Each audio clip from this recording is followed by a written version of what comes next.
Сәлеметсіздер ме? Мен Қабдрахман Мадина. Эфирде эко-жаңалықтар. Бүгінгі талқылайтын тақырыбымыз Павлодар өңірінің экологиялық мәселелері және олардың шешу жолдары.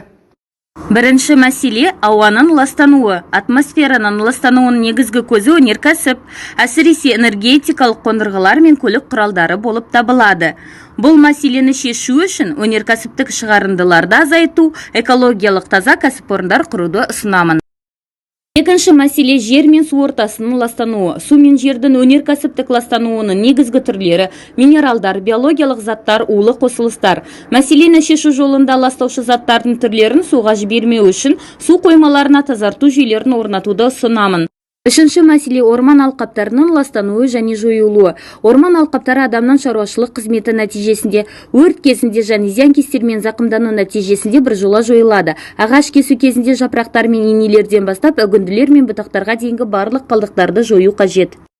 Төртінші мәселе қоғамның экологиялық мәселелерге деген немқұрайлылығы. Азаматтық қоғамның экологияға немқұрайлылығы жақсы жаққа өзгерудің басты кедергісі.